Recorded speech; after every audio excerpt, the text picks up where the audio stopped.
Assalamualaikum warahmatullahi wabarakatuh. Selamat datang kembali di Mapel PAI Channel. Di video kali ini kita akan kembali membahas latihan soal PAI yang ada di buku paket PAI SMK kelas 11 dari penerbit Erlangga. Seperti biasa, sebelum masuk ke pembahasan, jangan lupa tekan tombol subscribe dan aktifkan lonceng notifikasinya agar tidak ketinggalan video terbaru dari channel ini. Baik, kita masuk ke soal nomor 1. Perhatikan gambar berikut. Adab yang harus diperhatikan saat melakukan kegiatan di media sosial yang berkaitan dengan gambar tersebut adalah A. Mengunggah semua jenis gambar, termasuk yang memuat informasi pribadi. B. Mengomentari bentuk fisik pada unggahan potret diri orang lain.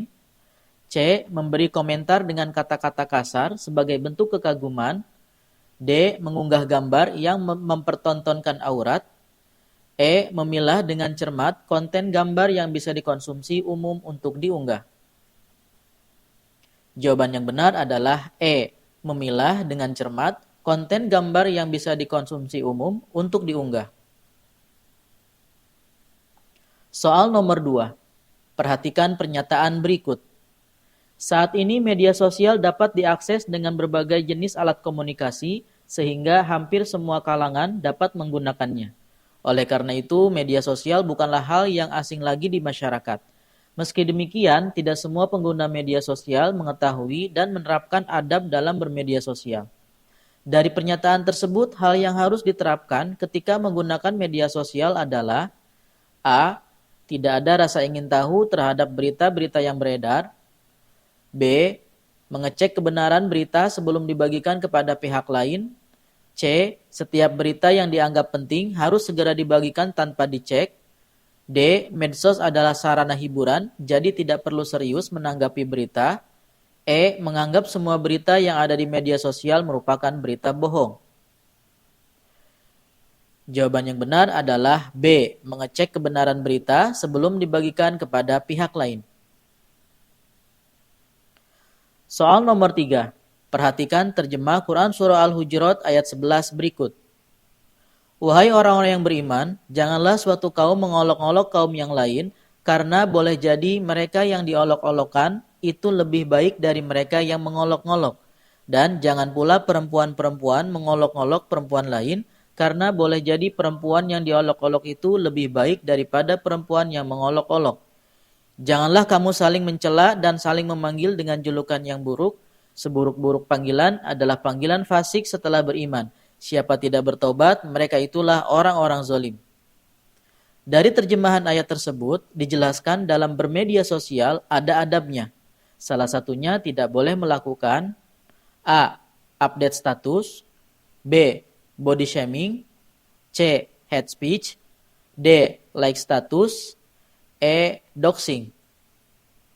Jawaban yang benar adalah B. Body shaming. Soal nomor 4. Media sosial merupakan media yang dapat digunakan dengan mudah secara online. Pernyataan berikut ini yang tidak termasuk manfaat dari bermedia sosial adalah A. Dapat berbagi informasi dan ilmu kepada sesama. B. Dapat menetapkan halal atau haram suatu produk. C. Terjalinnya komunikasi dengan teman-teman. D. Dapat mengakses fitur Al-Quran digital. E. Merupakan salah satu sarana hiburan. Jawaban yang benar adalah B. Dapat menetapkan halal atau haram suatu produk. Soal nomor 5. Perhatikan terjemahan Quran Surah Al-Hujurat ayat 6 berikut.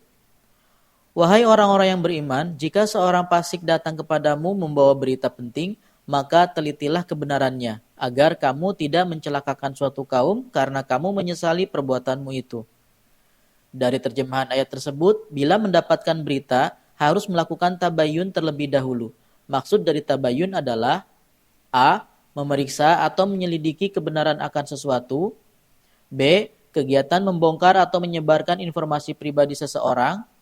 C. Berita bohong yang direkayasa untuk menutupi informasi sebenarnya. D. Penghinaan dengan mengomentari bentuk fisik tubuh seseorang. E. Perundungan dengan menggunakan teknologi digital. Jawaban yang benar adalah A. Memeriksa atau menyelidiki kebenaran akan sesuatu. Soal nomor 6. Perhatikan gambar berikut. Berikut adab yang harus diperhatikan saat hendak melakukan kegiatan di media sosial seperti pada gambar adalah A. Mengomentari isu terkini yang sensitif berdasarkan emosi semata. B. Menulis pengalaman melakukan kebaikan untuk pamer. C. Menulis sesuai dengan data dan fakta yang ada.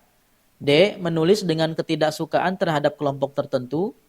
E. Menulis rahasia orang yang tidak disenangi secara terang-terangan. Jawaban yang benar adalah C. Menulis sesuai dengan data dan fakta yang ada. Soal nomor 7. Cermati cerita berikut. Suatu hari di salah satu grup WhatsApp, Ahmad menerima video tentang suatu peristiwa yang disebut sebagai penistaan agama. Ketika melihat video tersebut, Ahmad sebaiknya A. Berlaku masa bodoh karena itu hanya sebuah tayangan video. B. Langsung percaya tanpa melakukan pengecekan terlebih dahulu. C. Membiarkannya karena percuma untuk menanggapi hal tersebut. D. Mengecek kebenaran berita dari berbagai pihak sebelum membagikannya. E. Menerima berita tersebut karena tidak mungkin media membohongi warga. Jawaban yang benar adalah D. Mengecek kebenaran berita dari berbagai pihak sebelum membagikannya. Soal nomor 8. Perhatikan pernyataan-pernyataan berikut. Media sosial sudah menjadi kebutuhan saat ini karena media ini dapat dengan cepat dan mudah menyebarkan informasi. Oleh karena itu, perlu ditumbuhkan rambu-rambu bermedia sosial yang positif, seperti 1. Harus menulis menggunakan bahasa Indonesia.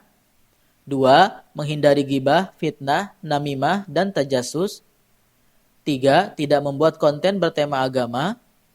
4. Mengecek dan meneliti kebenaran fakta. 5. Memposting hal-hal yang bermanfaat. Dari pernyataan tersebut, rambu-rambu bermedia sosial yang positif ditandai nomor A. 1, 2, dan 3. B. 1, 2, dan 4. C. 1, 2, dan 5. D. 2, 3, dan 4. E. 2, 4, dan 5. Jawaban yang benar adalah E. 2, 4, dan 5. Soal nomor 9. Cermati narasi berikut. Menggunakan media sosial harus sesuai dengan aturan, baik aturan agama maupun aturan norma yang berlaku di masyarakat, agar tidak memberi masalah bagi keselamatan sebagai individu. Berikut ini yang bukan termasuk bentuk dari keselamatan tersebut adalah A. Tidak berurusan dengan pihak berwajib. B. Terjaganya kesehatan, baik fisik ataupun mental. C. Tidak terpapar dari konten negatif dan konten hoax. D. Terjadinya relasi hubungan pertemanan di dunia nyata. E. Dijauhkan dari kebiasaan bermedia sosial di dunia maya. Jawaban yang benar adalah E. Dijauhkan dari kebiasaan bermedia sosial di dunia maya. Soal nomor 10. Perhatikan narasi berikut. Untuk mengenali hoax, seseorang perlu diedukasi untuk dapat mengidentifikasi secara sadar perihal berita hoax yang sampai saat ini masih tersebar luas di media sosial. Berikut yang bukan termasuk dari berita hoax adalah A. Tidak adanya susunan tim redaksi untuk situs berita. B. Tidak ada keterangan yang jelas tentang penulis. C. Tidak mencantumkan kontak yang dapat dihubungi. D. Nama domain sangat jelas terpampang di situs. E. Tidak memiliki keterangan siapa pemiliknya. Jawaban yang benar adalah D. Nama domain sangat jelas terpampang di situs. Baik, cukup sekian untuk pembahasan soal kali ini. Kurang lebihnya kami mohon maaf. Jazakumullah khairan katsir. Terima kasih banyak yang sudah menonton video ini. Jangan lupa tekan tombol subscribe dan aktifkan lonceng notifikasinya agar tidak ketinggalan video terbaru dari channel ini. Kita akhiri dengan membaca doa kafaratul majlis. Bismillahirrahmanirrahim. Subhanakallahumma wa bihamdika asyhadu an la ilaha illa anta astaghfiruka wa atubu ilaik. Sampai jumpa di video pembahasan soal berikutnya. Wassalamualaikum warahmatullahi wabarakatuh.